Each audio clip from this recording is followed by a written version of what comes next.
dear Sijita, happy birthday to ওইদিকে যা ওইদিকে যে জেলে দে আচ্ছা তাহলে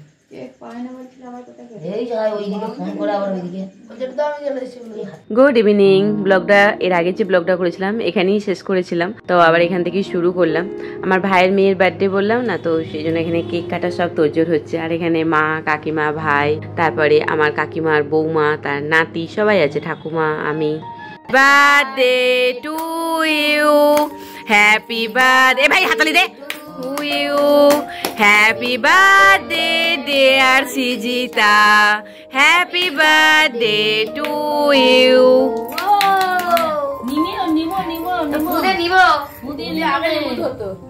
বড় মাকে দাও, দিদিকে দাও,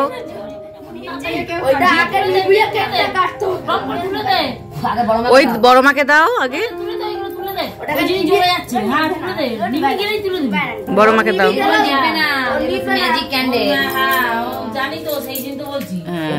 দাও দিদিকে দাও,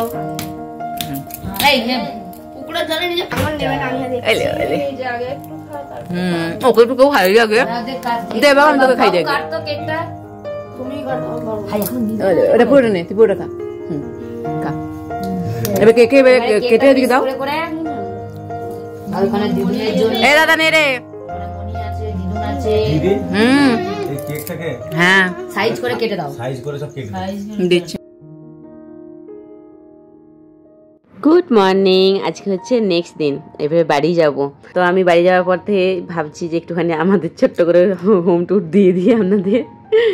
এটা হচ্ছে আমাদের বাড়ির সামনে রাস্তা, পিচ রাস্তা, এটা দিয়ে বাসটা যায়। আর আমাদের অনেক বাসই যায় এটা দিয়ে, কিন্তু কলকাতা যাওয়ার বাস এখন রিসেন্টলি 1-2 মাস হলো চালু হয়েছে। ওই সকালে বাসটা যায়, আবার দুপুরে ফিরে আসে। তো ওটা ধরো বলেই দাঁড়িয়ে আছে এখানে। আর এখানে কাকিমা এসছে, তারপরে কাকিমার বৌমা এসছে, ছোটো মা, ঠাকুমা, কাকু সব এখানে দাঁড়িয়ে গল্প করছে। ওরা অনেকবার বলছে আজকের দিনটা তুই থেকে যা, কালকে যাবি। তো আমি বলছি না, আমাকে বাড়ি যেতে হবে, মেয়েগুলো দুজনে বাড়ি আছে, পিন্টু তো দোকানে চলে যাবে। আর এখানেতে আমাদের ঢুকেই না এই ডান দিকটা করে এই চালাটা আছে, এখানে ওই সাইকেল, তারপরে ভাইয়ের গাড়িটা, মারুতি গাড়িটা, তারপরে টোটো, আর ওই পাশটা করে আছে আমাদের পায়খানা বাথরুম আর কলপাড়া আর কি যেটা বলা হয়, তো ওইটা আছে।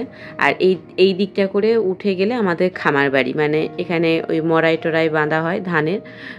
আর এখন এগুলো নোংরা হয়ে গেছে, বাঁশপাতা ফাঁসপাতা সব পড়ে, কিন্তু যখন ধানের মানে ঝাড়াই বাছাই চলে না, তখন এই জায়গাটা একদম পরিষ্কার করে দিয়ে ওই গোবর আর জল দিয়ে ওটাকে লেপে পরিষ্কার করে দেওয়া হয়। আর আজকে সকালবেলায় অনেক সকালে উঠেছি, হালকা মেঘ ধরেছিল, বৃষ্টি বৃষ্টি হয়েছে হালকা, দেখতে পাচ্ছেন তো উঠোনটা কেমন ভিজা ভিজা ভরা হয়ে আছে।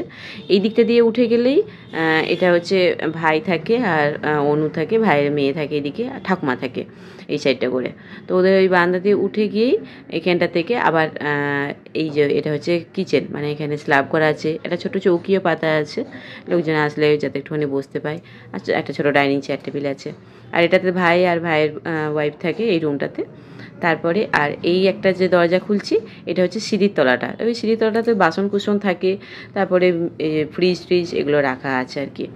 আর এই দরজাটা খুললে এই যে ছোটো মা বাবার এই বারান্দাটা, মানে মাঝখানটাতে পার্টিশনের মতো করা আছে এবং এটা দরজার সিস্টেম করা আছে।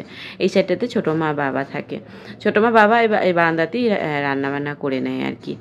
আর মাঝখানেতে আছে সিঁড়ি, এই যে এইখানটা, এই সরি ছোটো মায়েদের রুমটা দেখাচ্ছি, ছোটো মাদের রুমটাতেও এরকম ছোটো একটা চৌকি আছে আর শোকেস টোকেস আছে।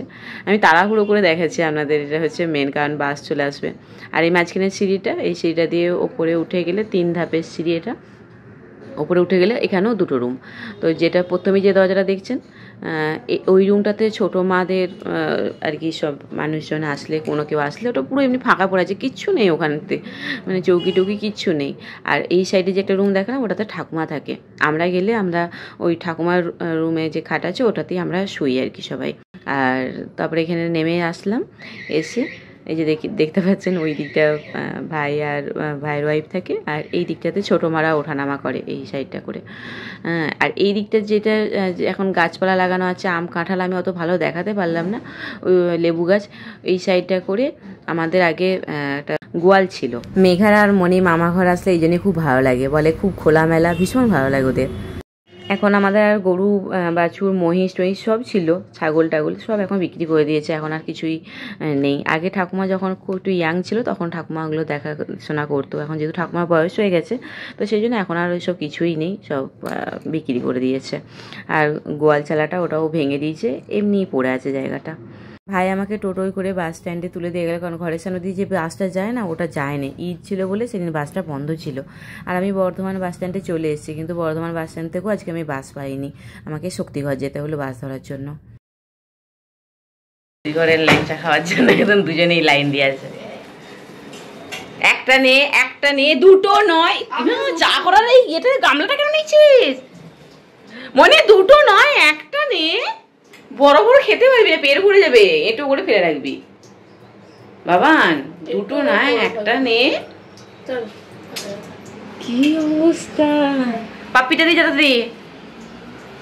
দুজনে আজকে গিন্নিগিরি করতে ঢুকেছে, বড় মা ছোট মা। হ্যাঁ দুটো গিন্নিগিরি হচ্ছে। কি হচ্ছে গিন্নিগিরিতে মা? ও মা গো, প্লাস্টিকের বোতলটা দিলে পুড়িয়ে গো।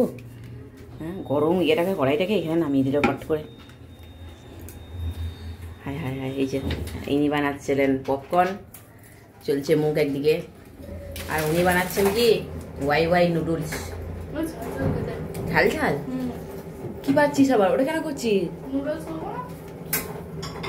তুই মেঘা ও দুটো করলো তো, আমি একটা খাচ্ছি রে। ভালো হয়েছে তো, একটু পপকর্ন গুলো খেতে ভালো হয়েছে। মেঘা খা, সেটা পপকর্ন ঝাল ঝাল লাগছে কেন? ওই জন্য দেখ ঝাল ঝাল লাগছে। এটা সে 10 টাকার ইয়েটা করলি, 35 টাকা করে করলি না, অনেক হয়ে যাবে। বাবার জন্য দুটো রাখ।